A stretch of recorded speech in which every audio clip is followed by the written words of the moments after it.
இந்த வீடியோ இன்றைக்கி உள்ள கண்டினியூஸ் வீடியோ. எங்கள் அம்மா வரும்போதே பூ வாங்கிட்டு வந்தாங்க. அதுக்கப்புறம் வாழைக்காய் வறுத்து பூவெல்லாம் எடுத்துகிட்டு வந்தாங்க. எங்கள் அண்ணனுக்கு சமையல் செஞ்சாங்களா, அதனால வாழைக்காய் வச்சு சேர்த்து எடுத்துன்னு வந்துட்டாங்க. சரி தயிர் சாதம் வச்சு சாப்பாடு சாப்பிட்டுக்கலாம் அப்படின்னு. எங்கள் அக்கா பொண்ணுலாம் வரனால நான் சாப்பாடு செய்ய ஆரம்பிச்சிட்டேன். குக்கருக்கு விசில் எடுத்துன்னு வர மாதிரிட்டேன்னா அதனால் அடுப்பில் ஸ்லோவிலே வச்சு பருப்பு வேக வச்சாச்சு. இந்த அடுப்பு வந்து எனக்கு சீதனமாக கொடுத்தது 11 வருஷம் ஆயிடுச்சு. இன்றைக்கி இதை ஃபஸ்ட் டைம் எடுத்து யூஸ் பண்ணுறேன். இன்றைக்கி மதியானம் லஞ்ச் வந்து சாப்பாடு சின்ன குண்டான்றனால 2 குண்டானில் போட்டு ஆக்கினேன்.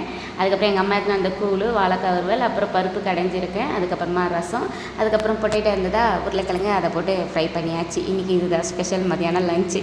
புது வீட்டில் பால் காய்ச்சினால இன்றைக்கி நான்வெஜ் கிடையாது, ஃபுல் அண்ட் ஃபுல் வெஜ்ஜு தான்.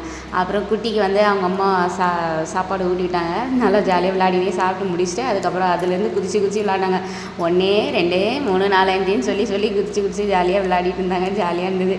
அதுக்கப்புறம் சாப்பிட்டு முடிச்சுட்டு அவங்களும் ஒரு 2 மணிக்கெலாம் கிளம்பிட்டாங்க. கொஞ்சம் வேலை இருக்குது அப்படின்னு சொல்லிட்டு. அப்புறம் கிளம்பும்போது பூ கொடுத்தனா எங்கள் அம்மா இந்த பூ கொஞ்சம் குட்டிக்கு வைக்க சொல்லி கொடுத்தனா, ஸ்லேட் இல்லை வீட்டுக்கு போய் வச்சுக்கலான்னா வேணாம் எனக்கு இப்போயே வைன்னு ஒரே இடம். அப்புறம் ஒரு வழியாக பூவை வச்சு தான் கூட்டிகிட்டே போனாங்க. போகும்போது பாய் சொல்லணும் சொல்ல மாட்டாங்களாம். தலையில் வேறு ஆட்டின்னு ஒரே அட்டகாசம் பண்ணிகிட்டு இருந்தாங்க.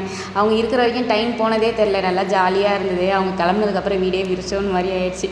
இன்றைக்கி இதுதான் ஸ்பெஷல். இன்னொரு வீடியோ பிடிச்சிருக்குன்னு நினைக்கிறேன். மறக்காமல் சப்ஸ்கிரைப் பண்ணி சப்போர்ட் பண்ணுங்கள் ஃப்ரெண்ட்ஸ். பாய்.